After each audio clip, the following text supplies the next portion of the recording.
नमस्कार मित्रांनो, अभ्यासवाणी या चॅनलवर तुमचं स्वागत आहे.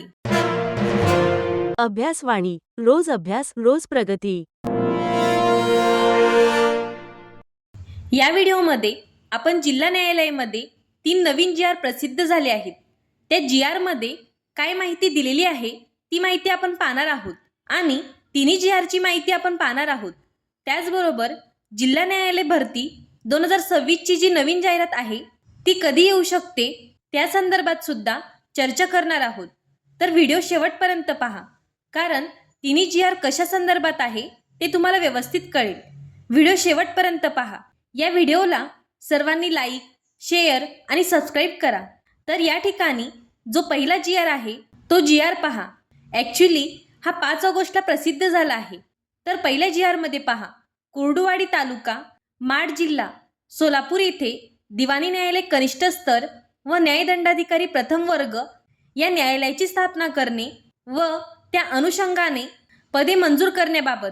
आता तुम्ही म्हणाल याचा भरतीशी काय संबंध? तर बघा, नवीन न्यायालय स्थापन झालं म्हणजे तिथे नवीन पद निर्माण झाली, पण ती नवीन पद आहेत. सध्या तरी समजा संबंधित इतर न्यायालयामधून घेतली तरी जाहिरातीमध्ये ही नवीन पद सुद्धा समाविष्ट करून आपली पद वाढतात आणि मग हे कुर्डुवाडी तालुका माढा जिल्हा सोलापूर येथे दिवाणी न्यायालय स्थापन होणार आहे. मग ते प्रस्तावना वगैरे काही मी तुम्हाला सांगत नाही, फक्त पद सांगते. पहा की त्या ठिकाणी दिवाणी न्यायाधीश हे तर MPSC मार्फत भरलं जातं. सहाय्यक अधीक्षक हे आणि लघुलेखक ग्रेड 3, तर त्यामध्ये लघुलेखकाच्या जागा आहेत वरिष्ठ लिपिक, कनिष्ठ लिपिक, बेलीफ, त्याच्यानंतर शिपाई, पहारेकरी आणि सफाईदार. तर अशा एवढ्या जागा त्या ठिकाणी नव्याने निर्माण झालेल्या आहेत. 12 आणि 4 16 जागा नव्याने निर्माण झालेल्या आहेत. हा होता पहिला जी आर. जे महत्त्वाचं आहे तेच तुम्हाला सांगणार आहे. आता आपण दुसऱ्या जी आरची माहिती पाहूया, पण व्हिडिओ शेवटपर्यंत पहा. तर या ठिकाणी पहा, दुसरा जी आर सुद्धा 5 ऑगस्ट 2026चाच आहे. कर्जत जिल्हा अहिल्यानगर येथे जिल्हा व अतिरिक्त सत्र न्यायालयाची स्थापना करणे व त्या अनुषंगाने पदे मंजूर करण्याबाबत. आता इथे कर्जत या ठिकाणी कोणती ठिकाणी मंजूर होणार आहेत ते पहा. आपले जे विधान परिषदेचे सभापती आहेत त्यांचा मतदारसंघ होता. आता रोहित पवार तिथून निवडून आलेले आहेत. तर या ठिकाणी पहा, जिल्हा न्यायाधीश हे पद आहे. सहाय्यक अधीक्षक लघुलेखक ग्रेड 1. आता वरिष्ठ लिपिक, त्याच्यानंतर पहा कनिष्ठ लिपिक, बेलीफ, त्यानंतर पुस्तक बांधणीकार, शिपाई, पहारेकरी, सफाईगार, वाहन चालक असं 20 आणि 6 एकूण 26 पदं इथे नव्याने निर्माण झालेली आहेत. आणि नवीन भरतीमध्ये आपल्या सहभागी होणारी पदं आहेत. पहा, आधीची 12 ही 26, अजूनही जी आर आहे तोही आपण पाहूया. आता हा जो जी आर आहे ना, हा 6 ऑगस्ट 2026चा आहे.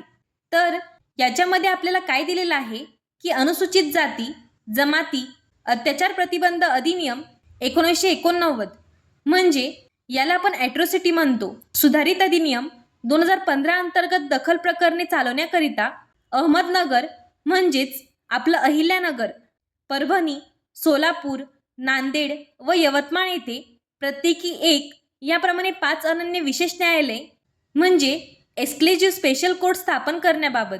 आता यामध्ये कोणती पदं आहेत ते आपण पाहूया.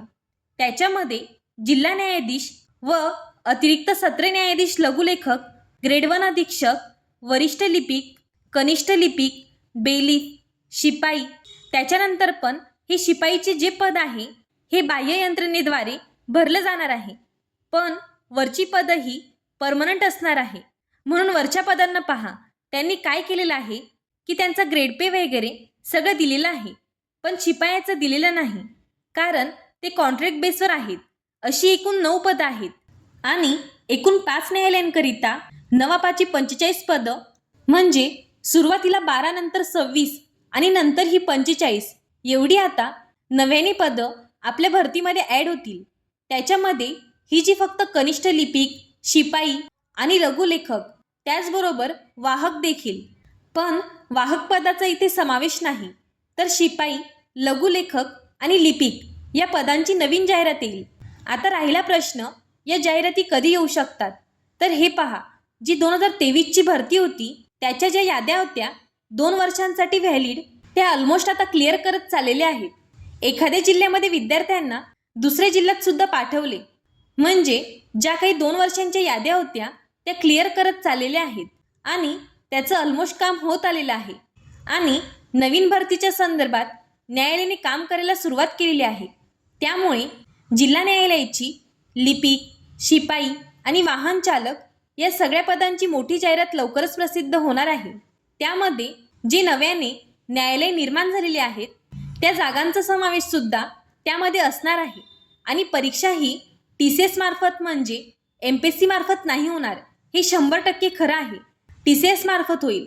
न्यायालयाचा दुसरा पण एक विचार आहे की जसं 2023च्या अगोदर न्यायालय स्वतःच परीक्षा कंडक्ट करत असे त्या पद्धतीने घ्यायच्या का, की 2023ला जी TCSने घेतली होती त्या पद्धतीने, असा न्यायालयामध्ये विचारविनिमय सुरू आहे.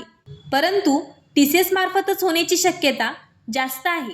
तर या व्हिडिओमध्ये एवढीच माहिती. या व्हिडिओला सर्वांनी लाईक, शेअर आणि सबस्क्राईब करायला विसरू नका.